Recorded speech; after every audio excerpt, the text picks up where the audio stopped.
Imagine having access to a tribe of mentors consisting of some of the best tech leaders in the world, people you may have never heard of, but who in just an hour, you'll know their unfiltered career story. The bets they took, the decisions they made, where they failed, and the lessons that they learned along the way.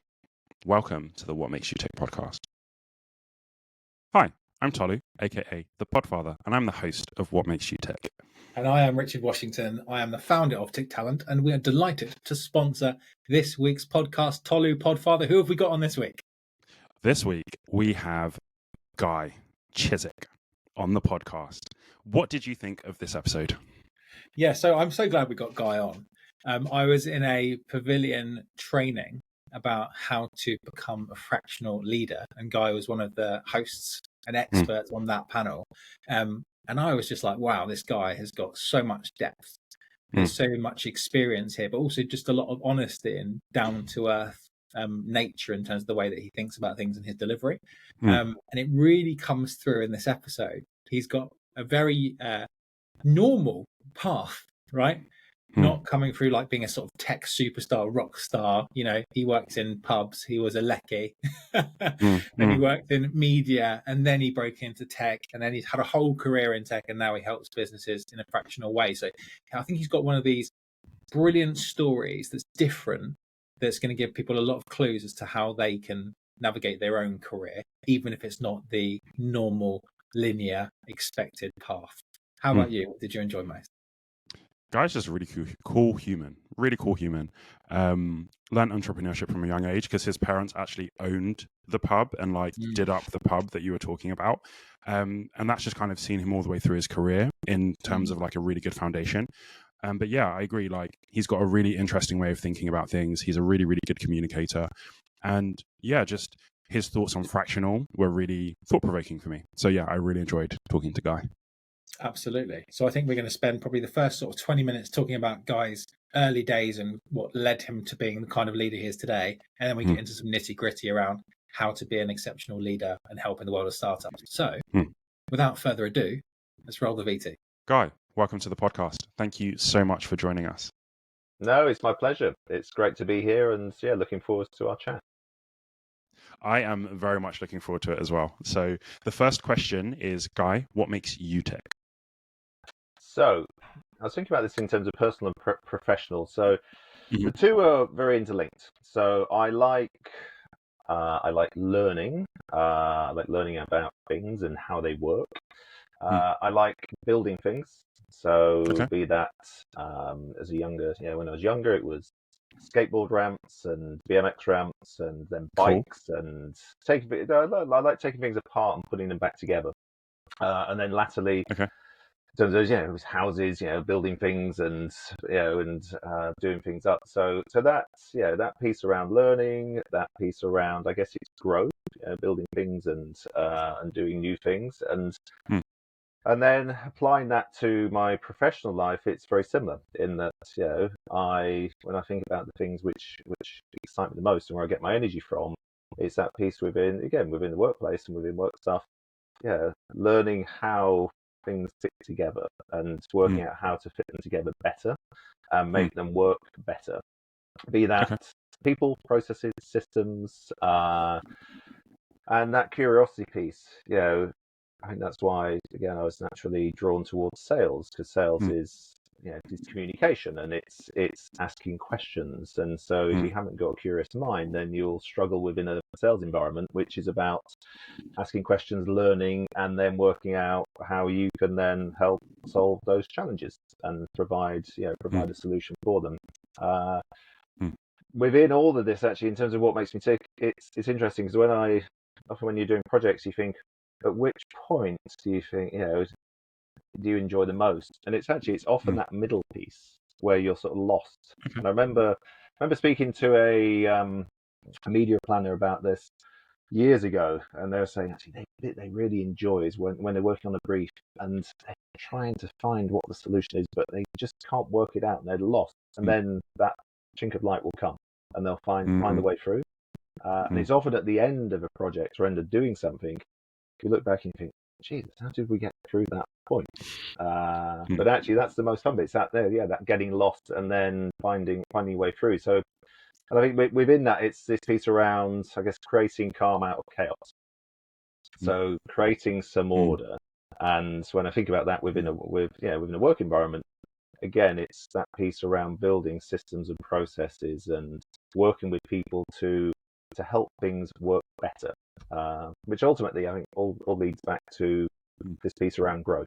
So all of these things, when I've sort of looked at them, reflect on them, it's around growth, and that isn't just about growth and getting bigger. It's it's growth in terms of developing and getting better and improving things. So so that's I guess that ultimately there is a piece of growth is probably the underpinning piece of it in terms of developing, progressing, getting better and moving forward. What are some of your earliest memories of some of those things that make you tick? So, like, are there any defining moments that you had growing up where you can kind of look back and go, actually, that's where that was sparked, or that was a bit of the catalyst for me being really interested in that? Yeah, it's funny. We've been reflecting on this in recent years, and so I would have been 6 years old, and we moved from a modern, centrally heated, double glazed house to a country pub, and the building was from the War of the Roses. So I think it was over like 1300s. So, and we moved there in January, and it was one of the coldest Januaries on record. And so we went from this, but it was because my parents had decided to take on a country pub, and it was a bit of a wreck. It'd been held in high esteem, but when they took it over, they were very much starting from scratch. And that was me from 6 through to, again, when I graduated and moved to London, seeing that journey of how they built that business and being part of that, from being a pot washer to being a waiter to being a barman to looking after it when they're away, and again seeing how they grew that, and I guess ultimately it's that sort of entrepreneurial journey, and they grew built a very successful business, and it was when country pubs didn't do good food. You couldn't get decent food of anywhere apart from high-end restaurants. So they were sort of early stage of the early stage of the gastropub. So when I look back now, I guess unconsciously or subconsciously, then there was lots of cues I was picking up there in terms of how to get stuff done, how to make things work, how to make a success out of things, and that entrepreneurial piece as well in terms of sort of doing it yourself and sort of finding a way through. So I think I think that will be there's lots within there in terms of growing up that I guess unconsciously, subconsciously, has probably definitely had a big big effect on what I've done since. I think it's so interesting, kind of the impact of exposure on young children and how that kind of follows you throughout life. And one of the things that you mentioned about kind of that entrepreneurial side of things, one thing I'm intrigued about is what made you choose kind of intrapreneurship versus entrepreneurship? Because what you find is that there's a lot of people who are really successful within businesses who could be entrepreneurs, but they choose that kind of that intrapreneur path to apply that within another business context. Was that like a conscious decision for you to go kind of the more intrapreneurial route, or how did that kind of come about? Again, it's a great question. Opportunity. The opportunity came up to then apply that, and then it was on the back of my last permanent role, which was a pre-revenue market launch. I was a go-to-market guy in the UK for what was a successful Dutch HR tech SaaS business. So they'd bootstrapped their business and got it to a position to secure the Series A. So I then helped them secure that Series A with a plan of how we could then do that in the UK, and slightly naively thought, well, how hard could a pre-revenue startup be? Because I've done all these things. I've done this scaling thing, and I've taken it from 40 million to 70 million, and I've turned it around here and doubled that from 15 to 30. But actually, what you forget is there was a whole team around you. So you might have led on certain elements and been instrumental in coming up with that plan, but there was a whole army of people to support you on that. And then when you're doing it yourself with a very lean team and no brand awareness and no very little to build upon, then you work it out, and by working it out, you think, well, actually, the bit for me was I started to meet lots of other startup people. So it was great because you were then part of that startup community, and you could then start to spot things which not consciously, you're just picking up on it, which is how actually a lot of those founders didn't have sales experience. They didn't know how to build those systems and the processes to then scale their businesses. They were doing the founder-led sales piece, but which is critical for any startup, because if the founder can't sell it, then you can't really expect anyone else to. But then once you've sold it a number of times, to then start to scale that's very different. When you then start hiring people, and then when you have to then have roles, responsibilities, a plan around what those people do. And that was a bit I was still missing. So that was thinking, well, so could I then take that and apply that to other people who struggle with that? So that's where my path led to, which was there was an opportunity in time after COVID, 2021, and just through again being within that startup environment, seeing the opportunity that existed. So and I didn't go for it immediately. There was quite a time of thinking about it and thinking about it some more. And I remember, there was one point which was the bit that tipped me over the edge. And it was from a guy I met through Pavilion, the Revenue Leaders membership organization. They had a coffee club, I think it was. It was a sort of one of these COVID things where you'd go coffee roulette. So you put your name in, and each week they'd put you in with a random person from the membership piece. And again, I met Ben Miller. And Ben Miller is a fractional guy like me, like I am now, but he was doing it then, and he was a few years in. And I met him, and I said, "Look, Ben, I know we're just here for a chat, but would you mind? I'm thinking of doing what you're doing, but could you give me some tips?" And he was amazing. He said, "Yeah, absolutely." And we had a few more calls after that, and that was the point, thinking, "Yeah, I could do this." But again, it wasn't an overnight thing. But there was, that one conversation with Ben was a piece when actually he's done it, and you could then see a path to doing it and making it a success. Because when I was talking to Rich about you, and even from our conversations, one of the things he's like, Guy is a bit of a master of fractional. So it would be great to understand a little bit about kind of what are you doing now, and kind of what was your path, what was your career journey to where you are now, to being a bit of a master of fractional. Well, that's very kind. I would put that with a very a lowercase m. There are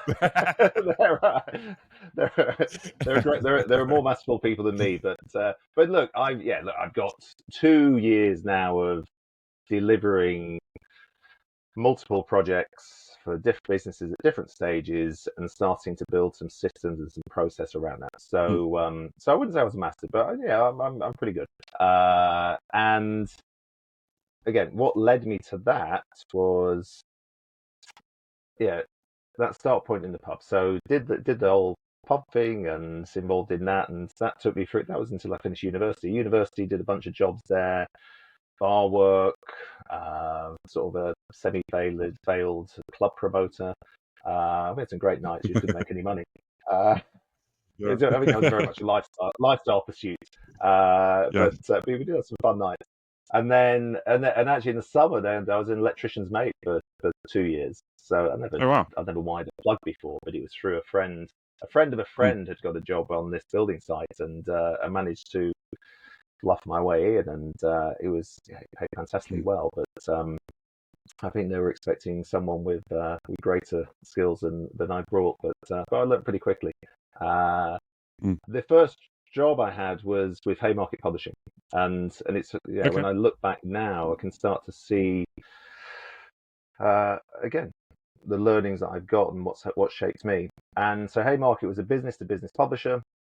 They did their big titles were Marketing and Campaign, and they did lots of spin-off titles from there, and it was amazing in terms of the learning. There was constantly lots of graduate programs, so loads of training, loads of development, and very systems led. So that was where I learned Dipper, which was the first sales process. So now all the talk is of Medic and Medpic and Bant, but actually Dipida was that first sales process, which was the process you need to go through to work out if that prospect is the right fit or not. And then the systems they had, again, that's when I say systems, there was no computer. Yeah, we had a box with some cards in, and you would do it with a diary in terms of and it was all phone call based. But again, it was the systems were number of calls a day, number of proposals a day, number of deals to close a week, and there's a monthly cycle. So again, if you couldn't close it out by the end of the month, you had no chance. Yeah, you couldn't catch up. So again, it brought focus, and that was great. Then went to Express newspapers, and that again was through. I didn't have any newspaper experience. That was display sales, focusing, targeting media agencies. So very, a more professional's wrong word actually. It was you were dealing with people who were trained to plan and buy media, as opposed to direct to a business where you might have been dealing with the owner or whoever else. It's a little bit more corporate, do you think? Yeah, well, actually looking back now, the Express, it was I guess corporate in terms of the title, but it had a lot of fun and games there. It was a great culture. It's media at the end of the day. Media is pretty fun and games. But that was a relationship selling piece. So that was learning how to build relationships and then influence where they would invest their spend. So that taught me a huge amount in terms of Haymarket gave me the systems and process. Express gave me the relationship piece. And from there, got headhunted to go to TDI, which was they were the precursor to Global Out of Home.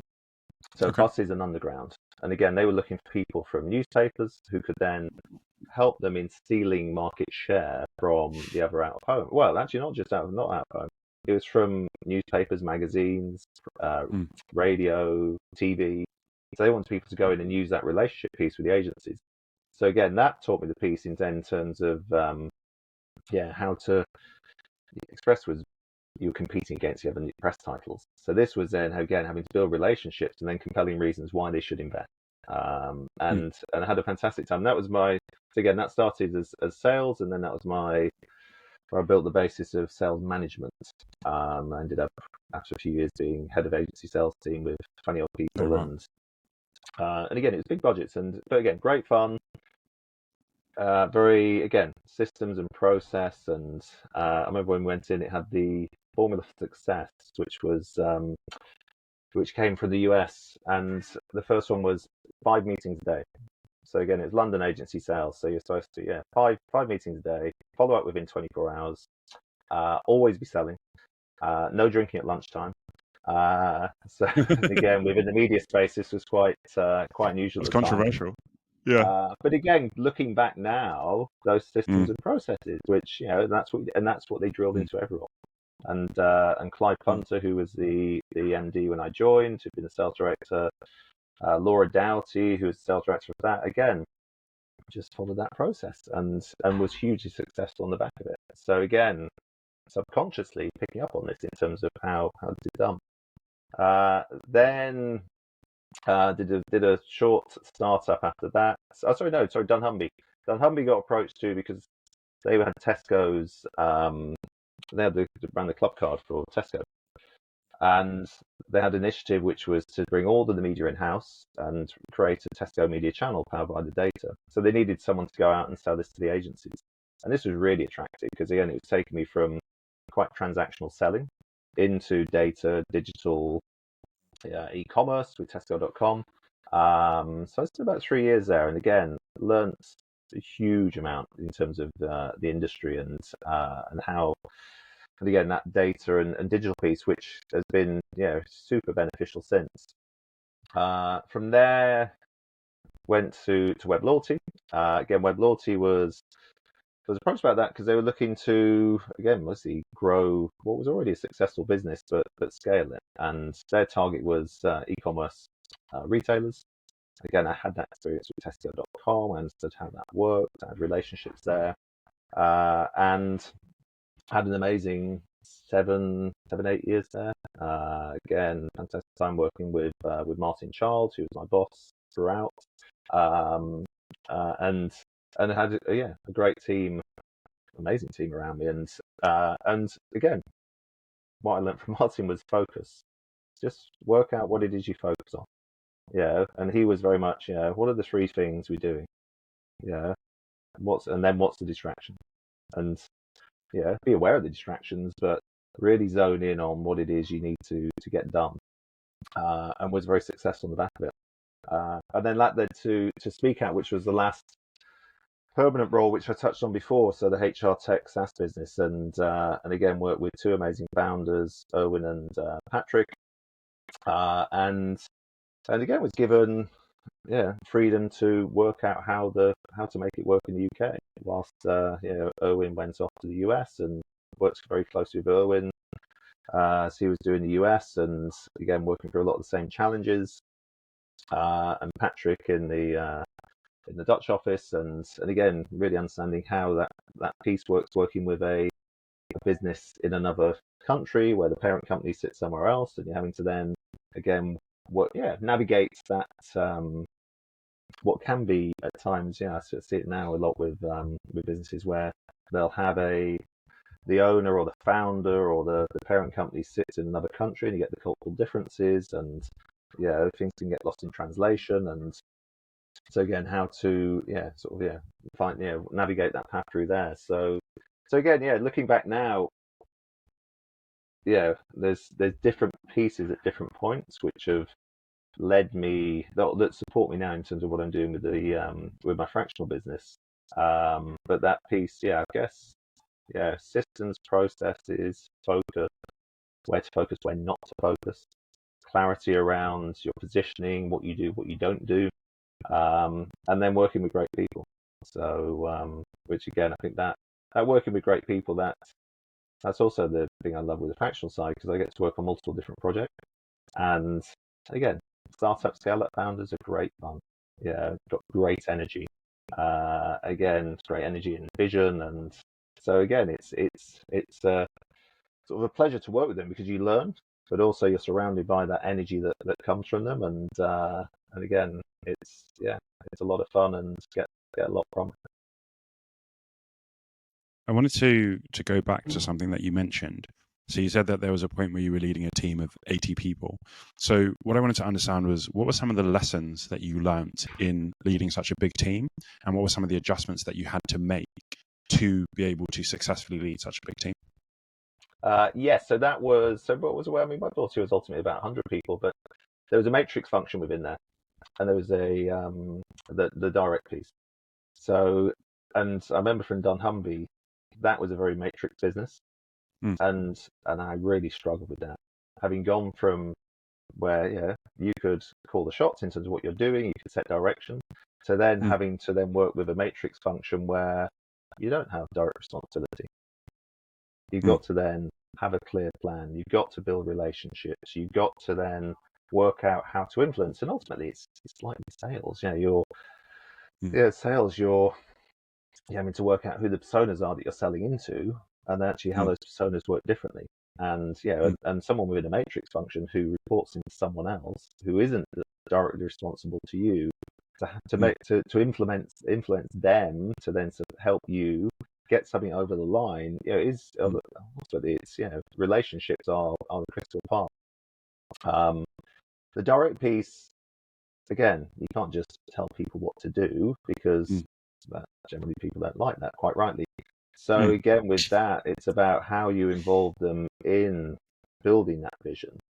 Again, how you then work out, for me, it's what role does each person play, and being really clear in terms of the value that they bring, and so they're very clear on the value that they bring, and at the same time, as I said before, that piece around what they don't do and what they're not responsible to, and how you then keep them away from things which can be distracting. So, which ultimately it's coming back to communication and meetings. And this is the first thing.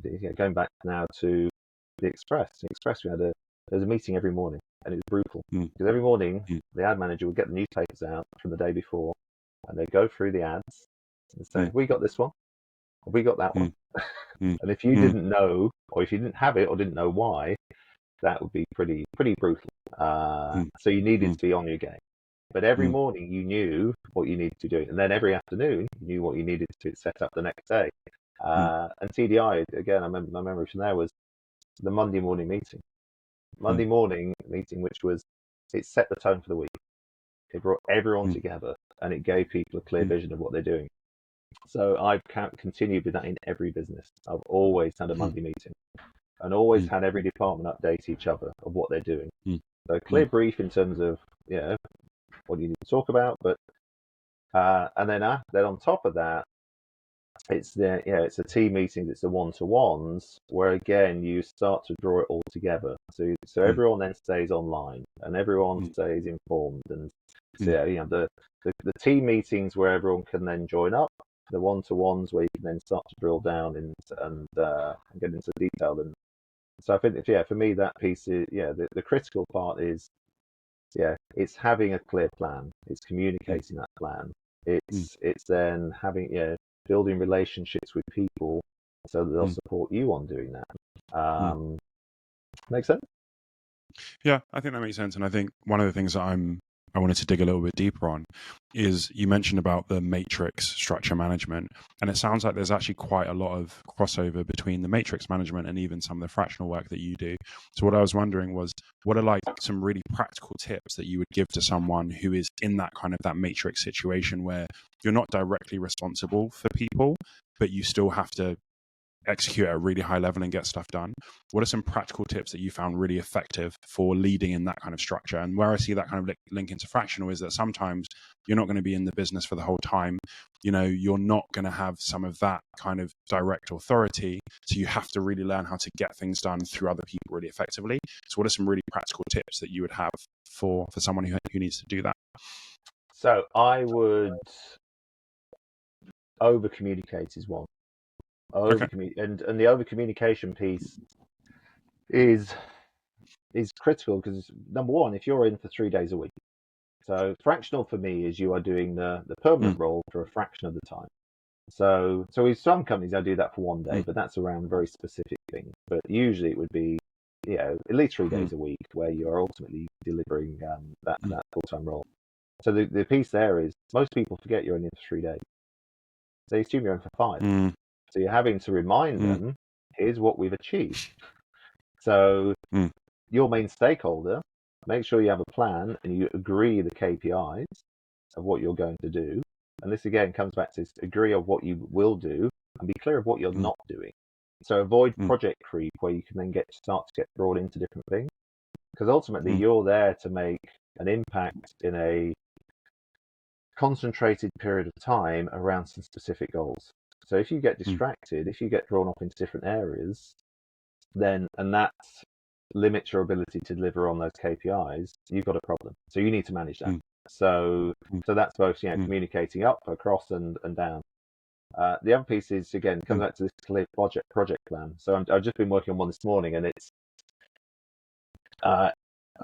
refining it on each time I do it. But I just brought in a RACI model, which I've learned for the first time at Dunnhumby.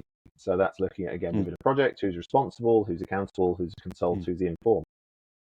And actually aligning that then with a time plan of what will happen each week. So within the project, there'll be 15 different things we need to do. And then clearly detail who's got the responsibility, accountability, who's a consultant, who's the informed. Setting the time when each bit will be done. And then, again, updating within the comments. And then that's shared amongst the whole group. So again, you're creating some clarity around that of who will lead on what bit. So again, it comes back to it's a sort of project management ultimately, but you're making it clear of who's doing what, by when, and how, and again, and you do the project kickoff, so everyone's clear in terms of what's going to happen, and then you do your check-ins. So again, it's just you have to be. On the fractional side especially, really on that, because if you're there to make a big impact in a short period of time around some specific goal. So if it does creep, the other thing is it's what I learned doing my I did the coaching qualification in 2022, and the piece there was again each call you go on, you reconfirm what are we focusing on today. Is that still we were here. Is that still the case? Mm. How would you like me to be with you today? Supportive, challenging. And then as the session goes on, and if it starts to detract from that, you check in and say, well, just check in. We're moving away from that now. Is that where you want to go, or do you want to come back to here? Because again, with a coaching assignment, you've got an hour at a time. So you can easily go into a broader conversation about other things. But is that serving the client's needs? So you need to be checking in again. And it's the same within that fractional piece. We can go there, but if we go there, it means we can't be here. Is that where you want it to be? I think that's so important, because I think that when you have so much more time, those deviations are fine. You know, like you can deviate and then come back. But when you're really fixed for time and it's very limited, you have to have that focus, which kind of comes back to what you mentioned earlier, I think from Martin, which is like, what is our focus? Like, what are the three things that we're focused on, and what is the distractions? And if we're going to go into the distractions, we know that actually that area of focus is going to dip a little bit. And are we okay with making that decision? Yeah. So ultimately, you're asking for permission, because you're saying, this was a brief. This is what we agreed. We did the discovery. We identified it's this. We're now moving away from that. Is that where you want it to go or not? So it's you are ultimately asking permission. The same way as with a coaching client. Coaching is very different to mentoring, but there will be points as you're coaching where you'll see an opportunity to mentor, and again, it's asking permission. Would you like me to move to mentor on that, or do you want to stay within the coaching piece? So again, it does. It takes a certain set of skills to do that, which is why not every senior leader makes a good fractional. Same way and not every good fractional would make a good permanent person. Okay, so there's two places I want to go with that. So one of them is, what is the difference between a coach and a mentor for you? And then after that, let's talk a little bit about what makes for a good fractional person, because I want to dig a little bit more into fractional. But the first question is, what's the difference for you between a coach and a mentor? So it's a great question. So the coach will ask the questions and work with the coachee to come to the conclusion. They won't tell you the answer, which can be infuriating to people, because I say, just tell me the answer. It's with my kids especially. I'm giving up trying to coach them now, because I'll just say, just tell me the answer. So, and the coach will do that through holding the space, through we're just holding the space, and it's all, and everything stays within this room. Share whatever you want to share. But it comes back to the start point is, what is it you want to explore today? And they go, well, actually, what I need to explore is this. And you go, okay, just checking. Is it, because you also mentioned that it's something else. Is it that? And often it's, when you start that discovery at the beginning of a coaching call, it starts with, I think it's this, but then as you ask a few more questions, they go, well, actually, it's that. But this is then the difference with a mentor. A mentor is coaches could be I was going to say domain experience, is not domain experience, sector experience. So you don't need to have experience of that sector to be a coach if you can hold the space, do really active listening, ask open and occasionally closed questions, but generally open questions, because you're looking to draw it out. So you don't necessarily, if you're a good coach, in the same way, I think to be a good fractional sales leader, you don't have to have the sector experience, because sales is sales. There's different stages, different life cycles, different methodologies, but actually, whether you're selling a piece of tech or shipping containers or whatever else, a mentor is a subject matter expert. So I'm coming to you as a mentor, and so I do mentoring on Growth Mentor. I do it for free, because it's a great way to. I do them at lunchtimes, half an hour. I'll do a couple of half-an-hour slots a week, and I'll meet with founders, startup people, anyone who is looking at go-to-market, sales, and revenue support. And that is, they're coming to me because that's my expertise, and I'm going to ask you some questions, and I'm going to tell you. So I'm going to tell you how I would do that. Hmm. And yeah, so that's the mentor. So that's the difference. Coach would be, I'm going to ask you the question so you can come to the conclusion. A mentor is, I trodden that path. I've been down that road. Here's what I would recommend. But I would always put a coaching twist onto that, which is, how does that sound to you? I've just told you that. How does that sound to you? As opposed to just, I'm telling you, and then you go away and do what you want. I think it's such an interesting thing because I come from a sporting background, right? So a coach in my head is very directive.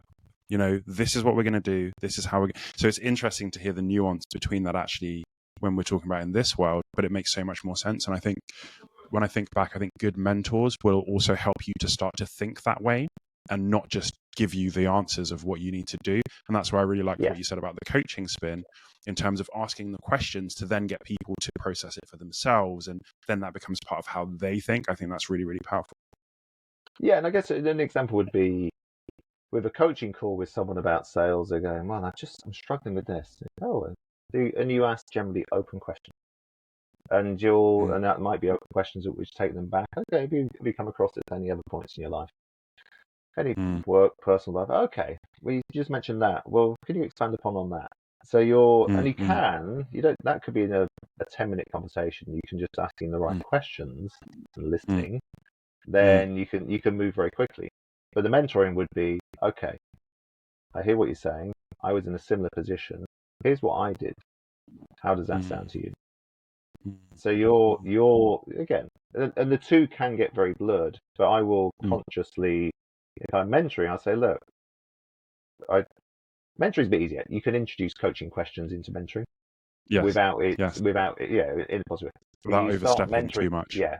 If you start mentoring within a coaching conversation, that's not right, because you're starting to be directed then. So yes. That's really interesting. Thank you for going into that with me. I just wanted to ask a little bit about, you mentioned that, a good sales leader might not make a good fractional leader, and a good fractional leader might not make a good permanent person. So as you've been kind of going through understanding, fractional, what makes a really, really good fractional person? So if someone is thinking about becoming a fractional sales leader, what are some of the questions that they should be asking themselves? And what are some of the things that they should be looking for in themselves? Say, okay, I would actually be good at doing fractional. So there are, well, at a very base level, if you're a permanent employee, you get paid a salary each month, and then you'll get paid commission or a bonus if you hit your numbers. Your tax gets taken care of. You put your expenses in.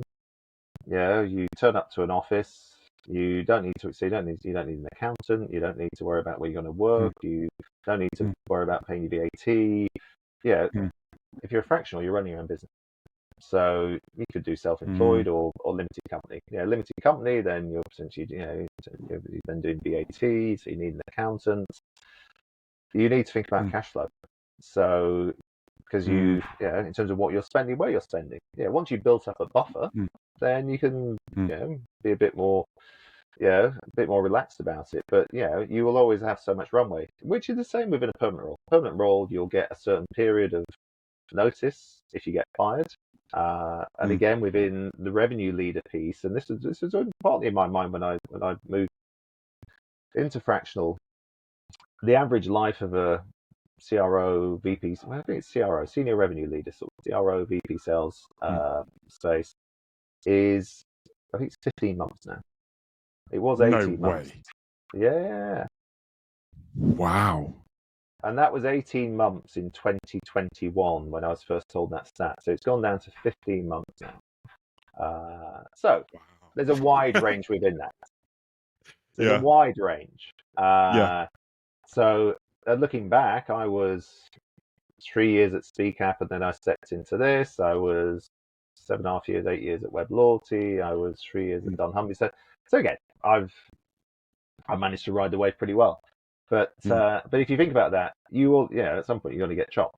So and then you'll get a notice period. So in the same, but with that, if you get fired, you get a check, you get some breathing space. you go again. Whereas if you're doing a fractional piece, if you don't earn that month, if you don't fill your days, you don't get paid. So cash flow, you might think, on the one hand, you think, oh, the benefit.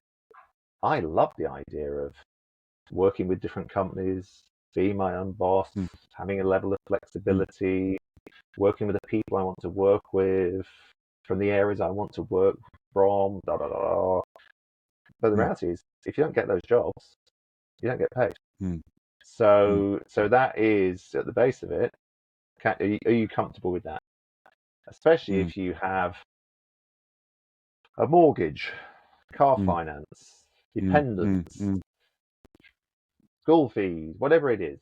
So again, that's not for everyone. On top of that, you are the CFO, you're the COO, you're the business development guy, you're the marketing guy, and you're delivering. So that piece around, and I remember being told this early on, that balance of you're either delivering work, and that's the fun bit, or you're developing work. Now, if you're a salesperson, that bit comes easier. That's it's fun interesting. too. Again, why? Again, it's all fun. Yeah, you can. Although it's weird when you're doing it for yourself, it feels very different. Yeah, you do it for companies, products, other things. But when you're doing it for yourself, it's different. I've always been very comfortable promoting the companies I work with and the projects I've worked on and successes that I've done on LinkedIn about those companies. Talking about myself, I've done this and how I've done that. It makes me feel a bit icky.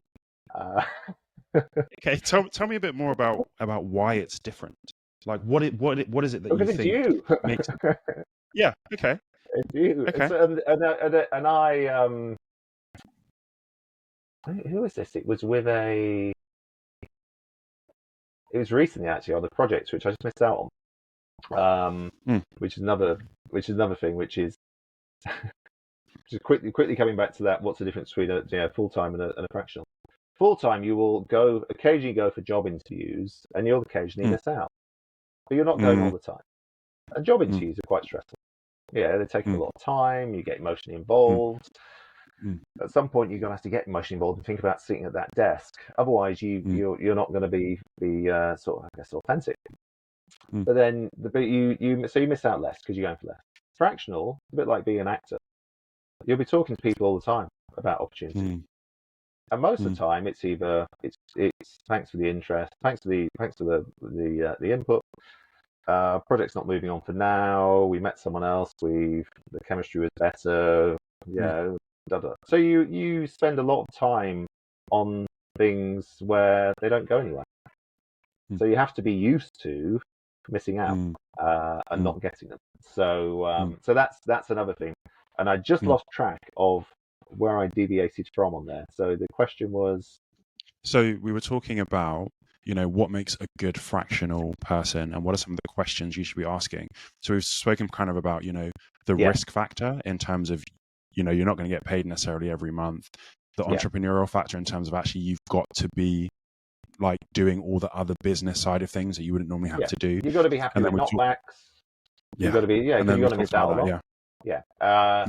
And then the other elements are, you've got to be able to, it's a balance, because you've got to be able to make a quick impact. And if you think within a permanent role, what's your 90-day plan? First month you are taking, the second month you're starting to add value, the third month you're balancing out that first month. So that's 3 months, and that's quite high pressure, because you think, well, that's a lot to do. I've got a lot to learn with the business. If you're a fractional, you might be working on 3 different projects at a time. You've got to understand their business quick. You've got to make an impact quick, but you can't rush to make an impact, because you need to understand enough about the business. And this comes back to communication piece. You won't add value on day one.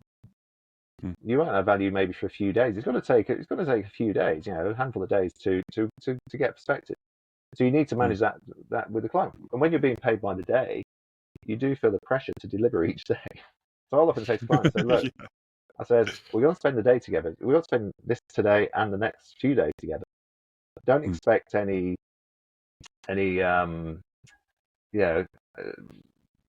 amazing insights. I said, it's going to feel like we're not getting that far, but then we'll move very quickly. Yes. But then you have people who say, I'm out here with a project where the CEO was asking me within a few days, said, tell me about the team. Who should I keep?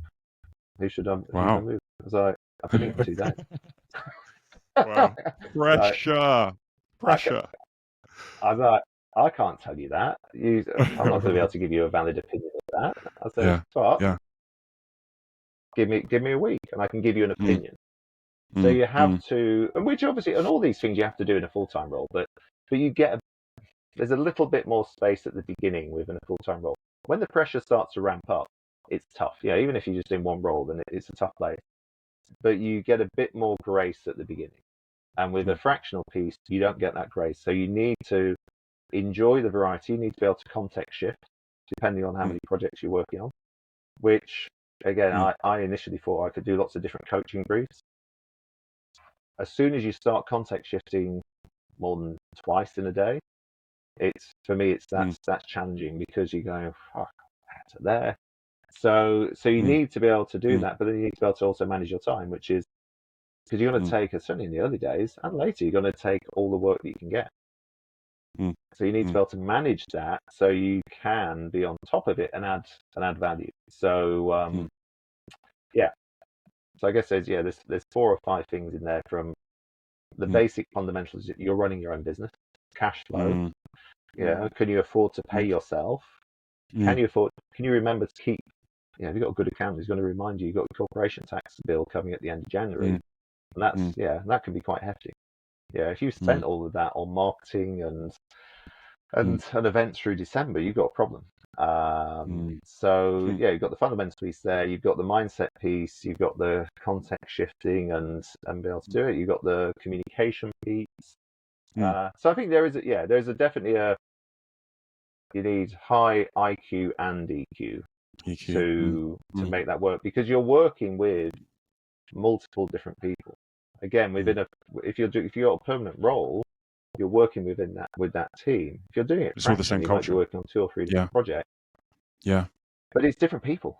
So again, you're having to then context shift and people shift. So I feel like in a sense? perm role, you might have a lot of stakeholders. So you do work with lots of different people, but that's still within, I'm within this company culture. When you do fractional, let's say you've got 2 or 3 different clients, it's going to be different people within different cultures and different companies. So that's like an extra layer of like complexity on top of, I might have lots of stakeholders anyway. Yeah. So look, and this is not to say one is easier than the other. This is, look, if you got, it's different. It's just different. Yeah, it's different. So, so I guess, there's a bunch of questions to ask yourself there, but that piece around, I can do my own thing, and this is great. I could take every Friday off, and you can, if you can. I think that's where, again, you come back to, what are you doing it for? What's your reason for doing it? And actually, to do it because you think actually it's a bit of a lifestyle thing, and I can change my hours and do that. Well, yes and no, because the other thing with fractional is you need to stay current. In my opinion, you need to remain quite hands-on. So actually, that is a big piece, which is if you get to a senior position within a full-time role, naturally you get further away from the ground where things happen. So the doing. And actually, if you're going in and you're certainly where I am at that seed startup scale, seed to Series B, that is, you need to be hands-on. And if you're not hands-on, actually and things can move very quickly. I mean, things have moved so quickly in the last year in terms of successful outbound. And actually, it was all email sequences, go and get a sales engagement platform, 7-step sequence, bang, bang, bang, bang, bang, fill up your database, and you'll get 5 meetings a week. That doesn't happen anymore. So actually, unless you are close to it and doing it, I mean, you can get away with it just by observing, but I think the real value comes from having done it with different clients. And again, that's the beauty of it. If you're working across multiple clients, yes, you're so getting learning that different exposure. things from each. So the value you can bring is much bigger. One of the things I wanted to ask is that what were some of the reasons that you went into fractional? And if you were kind of at that decision point again, is there anything that you do differently? There is a few things in here. So why did I do it? I did it because I had I was changing role with Speak App. So I'd done the launch with Speak App, and we were sort of transitioning from that. And I was thinking, do I want to go and do another permanent role, one or two permanent roles, and then with you and this thing of in the future get into this advisory, non-exec, portfolio career. That was quite interesting. Yeah. So stay close to things, but more on the advisory piece rather than the executional. And then I worked with a coach to help me work out where to go. And I was like, do I go that way or that way? And because of the situation with Speak App gave me a number of things, but it gave me the opportunity to do different things whilst continuing to support them. So I wasn't tied to only supporting them. And then it was a coach who turned around and said, look, you're thinking of that or that. So you got this thing of thinking, well, actually in 5-6 years time getting into this advisory non-exec piece. And he said, look, that'll be, he had a recruitment background. And he said, that's a tough place to try and move to if you go and do another 1 or 2 roles. He said, whereas actually, if you start now, you're in a much better place. So, because you've got 5, 6, 7 years to build the proof. So that was a piece for me, which is actually this could help set up for that next piece. Added to that was I quite like the idea of not managing teams of people. So I'd done years of doing that, and I loved it. And there was a bit of an ego piece, which was, oh, I'm bigger team, and so the ego wasn't there. And actually, it was then working out, well, what do I really enjoy doing, and what do I get my energy from? And it comes back to that piece around, again, creating calm out of chaos and building things and systemizing and doing that. So then it lent itself to the fractional piece. What would I do differently? I'm in the process now of moving from charging a day rate and doing everything to starting to get into products and starting to productize it. And so actually one of them is I'm working with 2 companies at the moment over January and February, creating sales playbooks for them. So that foundational piece. So pulling the sales Bible and pulling everything together. And it's great. And that's what I've seen. So I've looked back now, and over the last 2 years, I've worked on 8 projects. And within 5 out of 8 of those has been building the sales playbook. So I was like, well, that's a key part. And again, it's the I have to remind myself to make time to talk to other people in my space and similar people. And it was a conversation before Christmas with a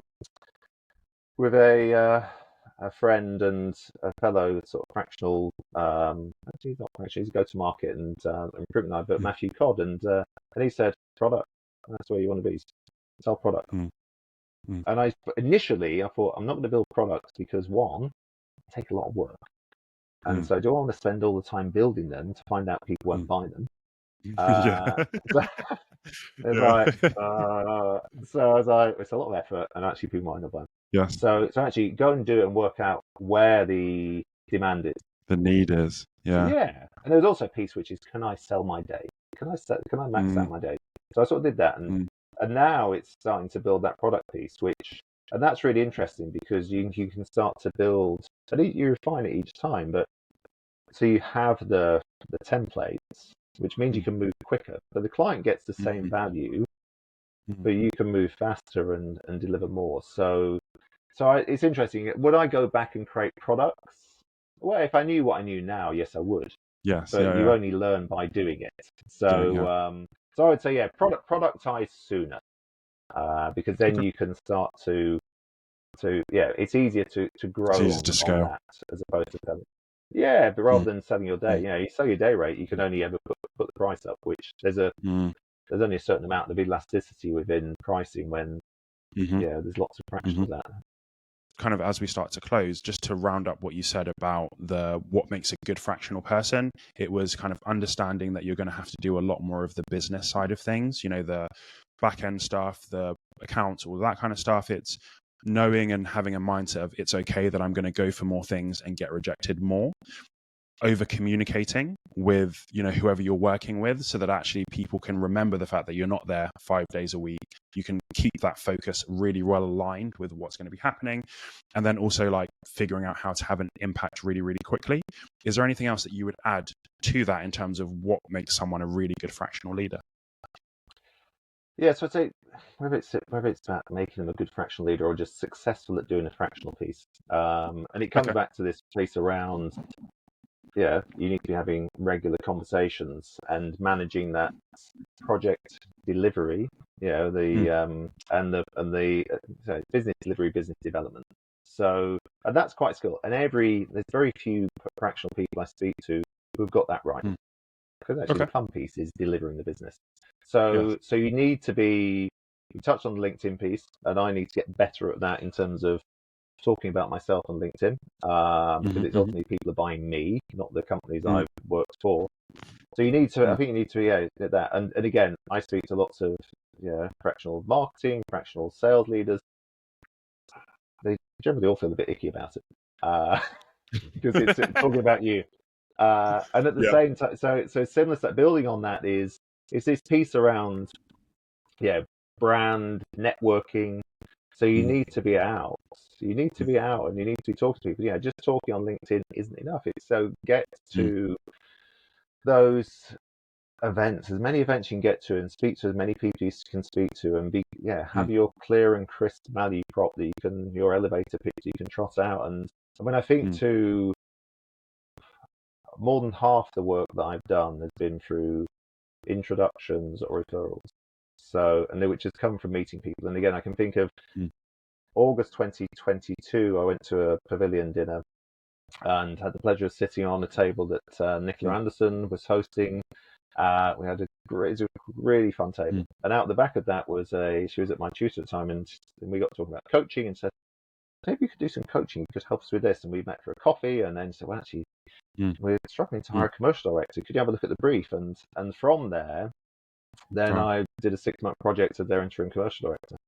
And out the back of that, I've done a whole bunch of stuff with Nicola since, where she's supported me on different things I've been doing, and I've supported her on different things she's been doing. So again, you need to put yourself out there, and that's quite a different thing if you are in a permanent role, focused on that business, focused on those clients, focused on that. You only have so much time, so you need to be, you need to enjoy being out there and speaking to people. I don't do it as much as I'd like to, but I know when I do it, I get great energy. Beneficial. Yeah. I really hear you on it's so awkward to talk about yourself, because to be honest, even in corporate, like when you're in a permanent role, that was something I really struggled with. And my old manager, he really had to push me on, is like, you don't get promoted unless people know that you exist and that you do good work. And the only way for that really to happen is for you to tell people that. And it's like, it's the similar thing with this. The only way that people know that you exist and know that you do good work within fractional is if you actually tell them. So it's like creating those opportunities where it's not really, really awkward and contrived to like shout about yourself. That's really, really important. And that's where networking is so powerful. Yeah. And it's also I think it's also about being English. So English are a bit more American. And Americans don't care. Well, and this was I was in a process for a fractional role before Christmas, and I got to the final few, and I remember in the one of the meetings, the guy from the investment company was asking me a whole bunch of questions, and he said, okay, so you're at Speak Out, you told me about Speak Out, told me what you did there, you worked with Erwin, Erwin, so what would Erwin score you out of 10? Well, 7. He went, 7? Says, from what you told me you've done. I was like, I did that, but there's a lot of stuff I didn't get done. I was like, okay, 8. Maybe 8. He went, shit. He said, if I would have asked an American that, they'd said 10. 10, 11. But for us, like a 7 out of 10 is a first class degree. Like that's great. Exactly. If you get 70%, that's amazing. But yeah, Americans So, would be like but 12. well, on the American thing, it's I saw it recently with it popped up on my Instagram feed, an Arnold Schwarzenegger, and he said, you always have to be selling. Yeah. Selling all the time, whatever it is.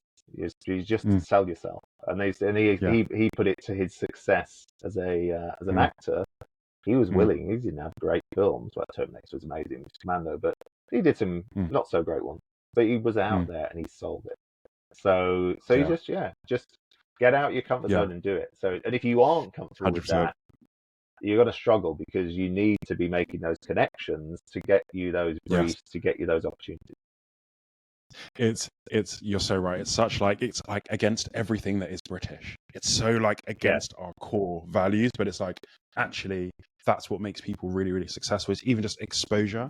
The fact that people remember your name, they know you exist, it brings you into so many more opportunities than when you're kind of in obscurity, but like pure humility as like a British person. So yeah, I think that's huge. That's huge. Awesome. So just as we close, we have a tradition where we do tick fire questions. So I'm going to ask you a few quick questions. What's the best advice that you have for someone starting out in a fractional career right now? Trust in the process, which is it's a very coaching statement. But when you start, you're gonna miss out on a bunch of stuff. You got to get in processes where you think you're there. You're gonna nothing's aren't gonna happen the way you think they are, and you're gonna be close to running out of money. If you have a vision of where you want to be, just keep pushing at it. And certainly when I started, I finally went end of 2021, had that conversation with Ben and thought, I'm going to do this. I'm going to build a website. I'm going to promote it. I'm going to go out. I'm going to start from January. And I remember January started to have some great conversations, and Ben made me some fantastic intros, and I was thinking, wow, this is amazing. And then by February, things weren't progressing. And then March, there was some bits and pieces which I thought I'd had all wrapped up and in the bag with Speak Out. That was going to give me a bunch more runway. They both fell down within a week of each other. Wow. Shit. Do I just go back to full time? Do I? Oh my god. But by April, I got my first project. By May, I got the second project, and then you just go from there. So, you've got to believe in yourself and just keep focused. And that is a big challenge because you will, and it doesn't happen overnight, but you'll continue to get called up about permanent roles. And you go, oh, the salary's there, is it? Oh, and that office is there. Oh. So, but you've got it. It won't just, unless you're lucky. But the reality is, it's going to take a good 6 months to get going and to get the confidence. So, believe in yourself, believe in the process. Love that. When you think back over your career, what's the hardest lesson that you've had to learn? But it's a glib statement that's often made, usually when you get fired, and you don't realize it. And it's when people say it's only business, it's not personal. So, and I remember, and certainly within sales is a numbers game. So if the numbers aren't going the right way, which is why the average life of a senior salesperson is 15 months, because if it's not working well, then that's the obvious person to cut out, and you start again, and it buys time for the person above them and the board and whoever else. So, and again, it sounds glib, but it is a game. It's if you can take the emotion out of it, then you can start to have some fun with it. If you let the emotion in, it's your fractional where you're going to get more no's than yeses. So you go, fine, not me. Chemistry wasn't good, or whatever it is. So yes, remember it is only business. It's not personal. If something doesn't go your way, it's not about you as a person. It's just about that job that you did. We have jobs.